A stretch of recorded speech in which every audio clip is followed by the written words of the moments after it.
A ver, la semana que entra, el próximo miércoles de la semana que entra. Jueves, ¿verdad? El 21, claro.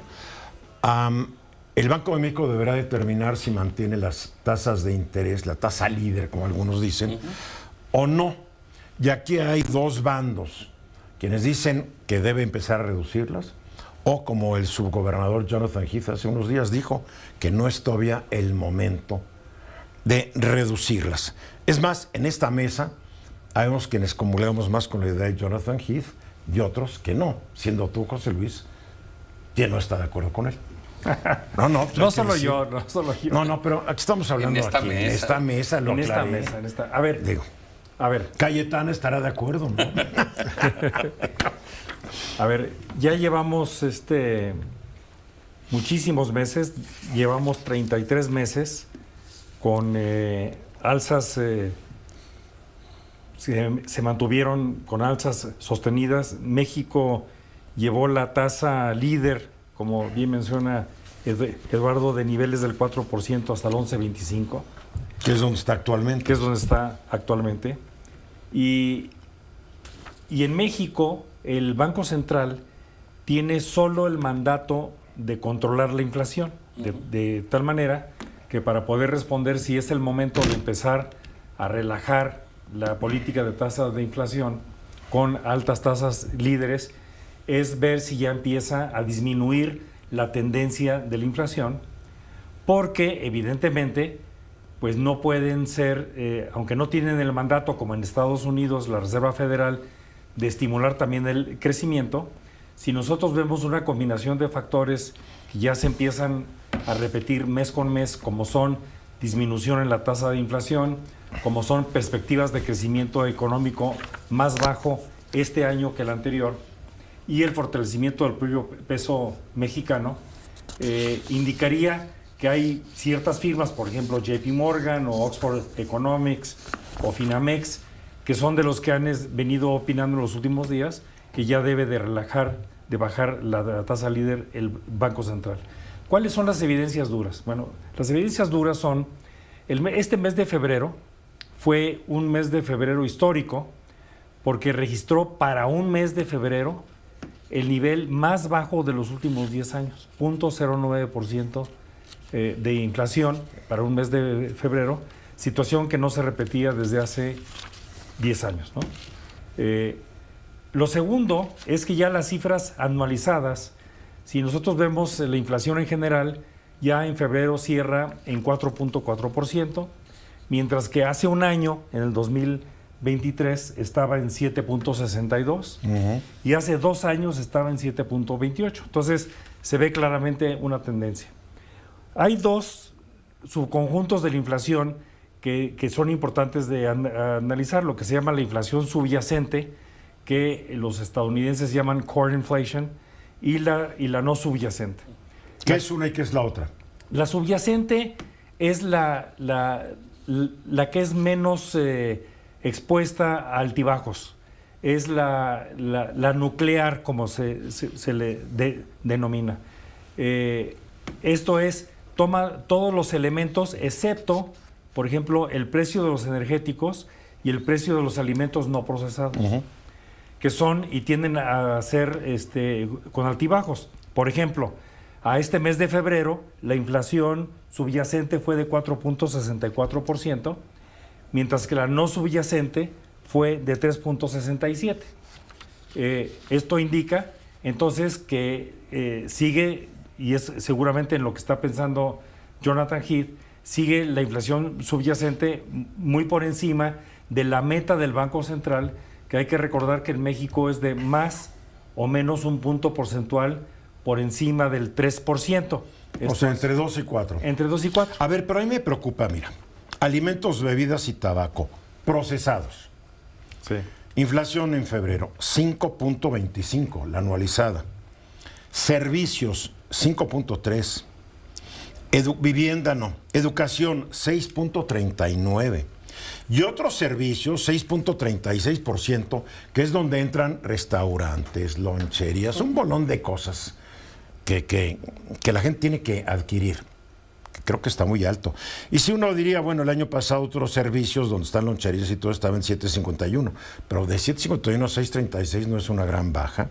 Con educación, el año pasado a estas alturas estaba en 4.83, ahora es 6.39. Servicios hace un año estaba en 5.55, ahora está en 5.30. Y sí han bajado alimentos, bebidas y tabaco, que hace un año estaban en 13.7 a 5.25. Frutas y verduras, el mes pasado, en la no subyacente, aumentó 15%. O sea, a mí lo que me preocupa es que lo que la mayoría de los mexicanos consumen sigue siendo muy alto, José Luis. Yo por eso soy de la idea, y comparto la idea de Jonathan Heath, de que creo que sería muy prematuro, porque todavía no ha sido vencida la inflación. Cuando ves estos pequeños datos, sí, porque, digo, vivienda, 3.73 aumentó, sí, pero la mayoría de los rubros están muy por encima de ese 2 a 4% que sería para la inflación general, y sí me preocupa, la verdad. Déjame agregar más elementos en favor de tu argumento. Las presiones internacionales del transporte de mercancías están muy fuertes. Por ejemplo, por diferentes razones. El canal de Suez, por temas bélicos, ha disminuido el tráfico. Sí, ahora la gente se tiene que ir, dar la vuelta a África o América para llegar a otro lugar del mundo. Exactamente. Sí. En el caso de Panamá, por ejemplo, por escasez de agua, las tarifas para cruzar el canal de Panamá han subido en 700%. Y son menos los barcos que están pasando. Y son menos los barcos. Entonces, hay presiones inflacionarias. Sin embargo, no solo es un indicador, no solo es el... No, si también bajaron los precios de los cereales, bajaron. No, la FAO lo acaba de anunciar. Pero, por ejemplo, el rendimiento de activos en México está muy alto, por eso hay mucha demanda de pesos, hay mucha inversión en pesos en México, y eso ha hecho al peso más fuerte y al dólar más débil. Entonces, no hay una sola variable que te explique todo. Porque están llegando muchos dólares y se tienen que convertir, entonces hay demanda por pesitos. Claro, exactamente. Claro. Yo estoy de acuerdo en que la moneda está en el aire. Quizá lo que habría que comentar es que por primera vez en muchos meses ya existe una serie de analistas importantes, colegiados, que están apuntando a que ya el Banco Central debe de mandar señales de que el ciclo alcista ha terminado. Y muchos de esos analistas, hay que decirlo, pertenecen a grupos donde ya no les conviene que estén altas las tasas de interés, ¿verdad? Porque para sus negocios tampoco es lo mejor del mundo. Hay que ser claros, muchos de los que mencionaste, ¿no? Pero también hay que decir que hay otros grupos que dicen que no deberían bajarlos todavía. En fin, es la discusión, ¿no? De siempre. Pero es que, a ver, estamos hablando de parámetros. O sea, sí, son indicadores, pero son todavía... O sea, yo estoy de acuerdo. Esto no lo podemos tomar como una constante, una continuidad. Y si nos vamos a causas y efectos, yo también creo que sería muy riesgoso en este momento. La regla del ingeniero, si está funcionando, déjalo así, no le metas mano. Esto todavía requiere de un proceso de maduración y no olvidemos que estamos en periodo de campaña. Y las cosas en campaña pueden tener otros visos de mensajes políticos, incertidumbre.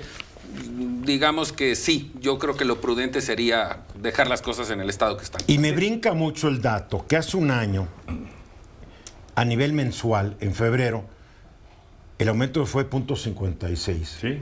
Y este año fue de 0.09. O estás hablando de casi una sexta parte. Y digo, cuando yo veo mucho de los precios, no sé de dónde sale ese bajón.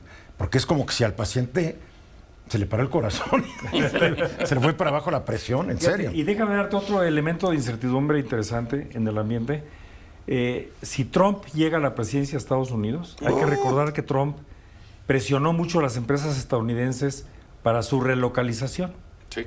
Bueno, evidentemente Trump, cuando habla de nearshoring o de relocalización, está pensando en relocalización a Estados Unidos, no a México. Y no hay que olvidar que se ha agarrado que muchas empresas chinas están viniendo a México y haciendo unas trampotas o sea, parece que se las ingeniaron aprovechando cierto capítulo poco claro de la exportación de automóviles para agarrar sus coches hechos en China, importados a México, y meterlos bajo el abrigo del TEMEC a Estados Unidos. Está el asunto del aluminio, del acero, que parece que viene de China y algunos vivales en México lo exportan a Estados Unidos diciendo como Made in Mexico, y no es cierto. Y los gringos son muy conscientes de esto, muy conscientes. Sí, bueno. Cuidado. Bien, buen tema. Son fricciones. Buen tema. El jueves sabremos. Jueves El jueves 21 de de marzo, no solo la primavera, sino la decisión del Banco Central. Y el nacimiento de don Benito Juárez, de quien el presidente López Obrador está dando clases últimamente. Hoy concluyó con sus clases sobre don Benito. Mensajes.